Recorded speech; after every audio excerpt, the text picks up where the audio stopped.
retired doctor. Every DXpedition needs at least one doctor. So that makes it a little easier for him to go to some of these places. Still, he has to fork out a lot of money, and those guys do, to go all these fun places.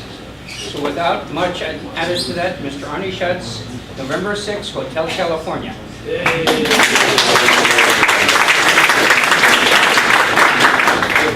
Thank you, Heike and Tom, for inviting me. It's great to see everybody again, and I appreciate the opportunity to be able to share this latest trip that I've been on with the club tonight. How many of you were able to contact us on Swains Island? We were there in September. So we got Heiko again, and Phil, and of course Dick. Very good. Well, if you have an HF radio and a piece of wire and maybe an antenna tuner, you should be able to work Swains Island. And I'm going to be going out on another trip to the South Pacific in November.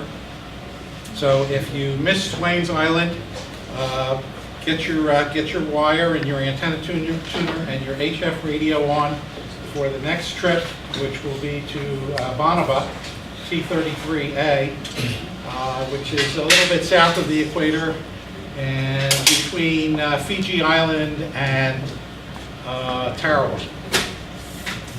And I'd like to work all of you. So. This is our logo with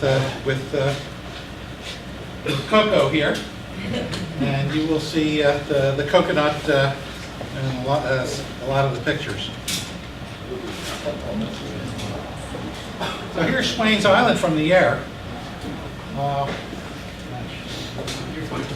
And as you can see, it's an atoll. Here's the reef. There's only one way to get through the reef, and that's right in this area. Otherwise, the reef is impassable. It would be very difficult to even get over this reef with the Zodiac, the way they do on Clipperton. They time the waves on Clipperton and get over the reef. But you'll see how the tides are really quite dramatic around this particular atoll. This is a freshwater lagoon. Actually, very beautiful back there. And Swains was at one time a copra plantation.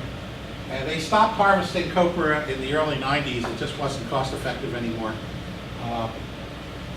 So all the trees are, all the palm trees are growing wild now, and the jungle is extremely thick, and you'll get an opportunity to see some of that.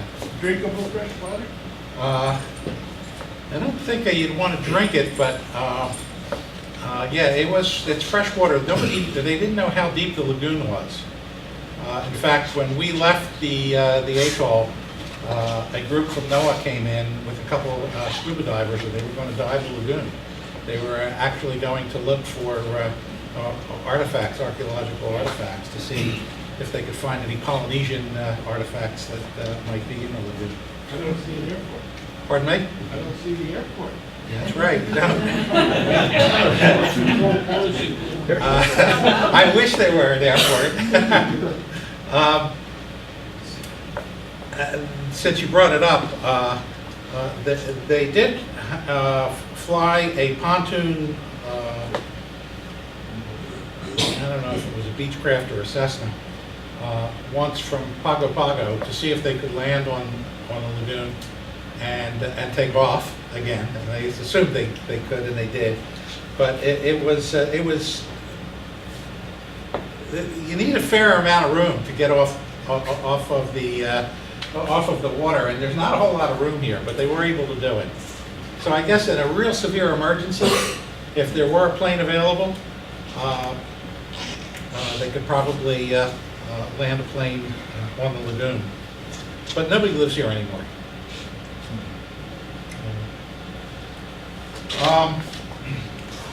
This is the little housing establishment, which I'll show you some close-up pictures later. This is the west side of the island. We put up our stations right here at the corner of the west and the north side of the island. That was our sideband station. And then a little further out here was the CW station. We had a pretty good walk. And it was not easy to do because the beaches are all coral, as you'll see. We'll just skip that. So here's a great circle map, and you can see we're pretty much, we're pretty close to being in the center of the Pacific, and it's just a chip shot to North America, just a chip shot to Japan and Asia. The hardest path is through the auroral zone into Europe. And of course, the Europeans were very interested in this expedition. The last time there was a serious expedition was in 2006.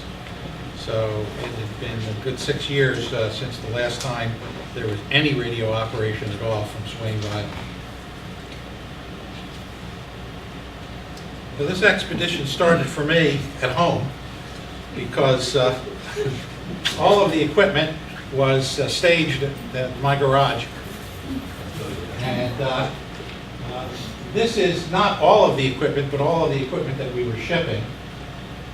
4 pallets, and we shrink wrapped it. I had equipment coming to my address for several months, and all of the delivery men were very interested in what was going on.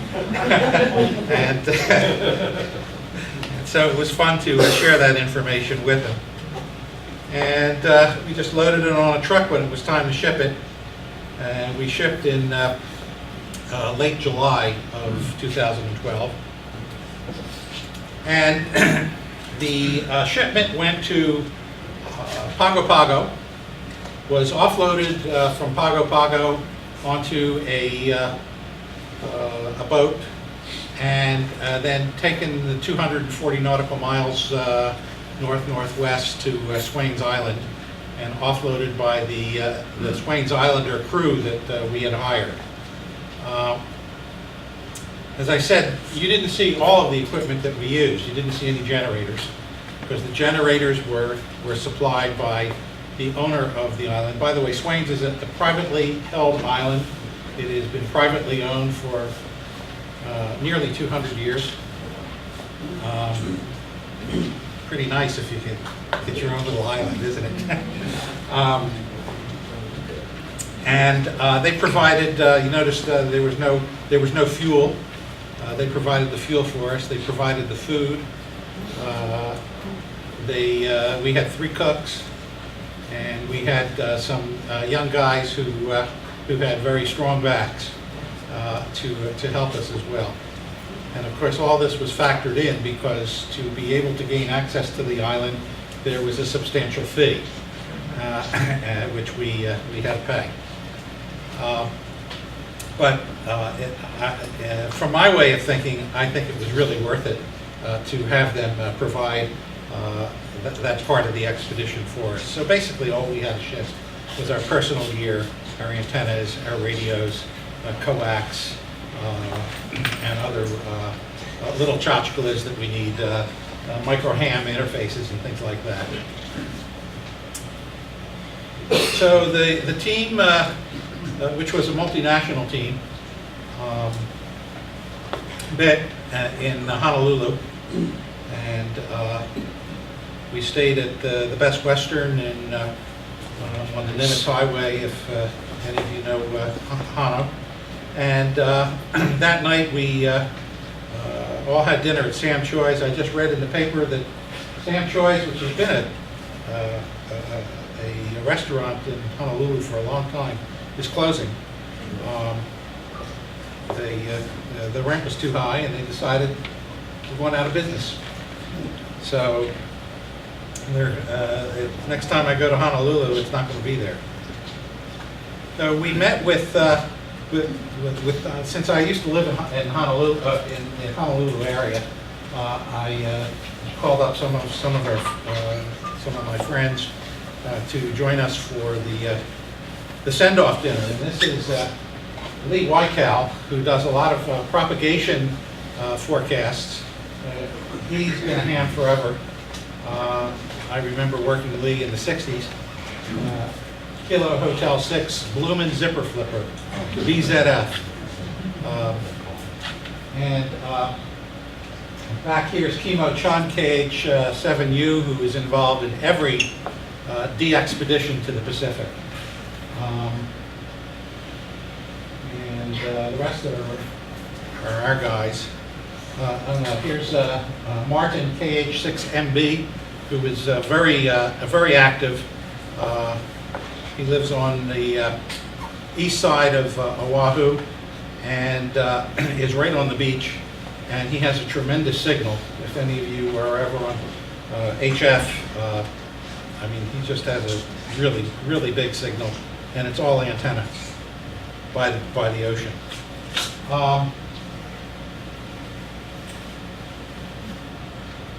Another Hawaiian WH-7R. WH-7R here, and WH-6R here. And we had guys from West Virginia, Sweden, North Carolina, Illinois, Indiana, Singapore, Texas, Germany, Indiana, Illinois, and there's one missing. Another one from Texas, but he's not in that picture. So, we flew Hawaiian Airlines from Honolulu to Pago Pago.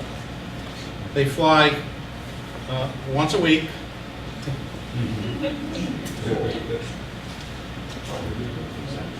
And fortunately, our flight was on time. Whoopee! Because if it wasn't, if it was canceled, it would have been it would have been the end of our expedition, quite honestly. And we got into Pago Pago just around midnight, and we had to go through customs, even though this is a territory that is administered by the U.S. And they were drug-sniffing dogs around, and very large Samoans with those dogs. But this sign really surprised me, because it turns out the Ford Motor Company is a very big employer on American Samoa. And did you see when you flew in, did you see that sign? Oh, okay. We stayed at the Trade Winds Hotel, very lovely motel, or hotel. Late at night, checking in, but the bar was open, and we found it, and we got to know each other a little better. Following morning, we had a very nice buffet, met out by the pool for a team picture, and then waited for the bus to take us to the port so we could catch our ride to Swains Island from Pago Pago. This was our boat, such as it is.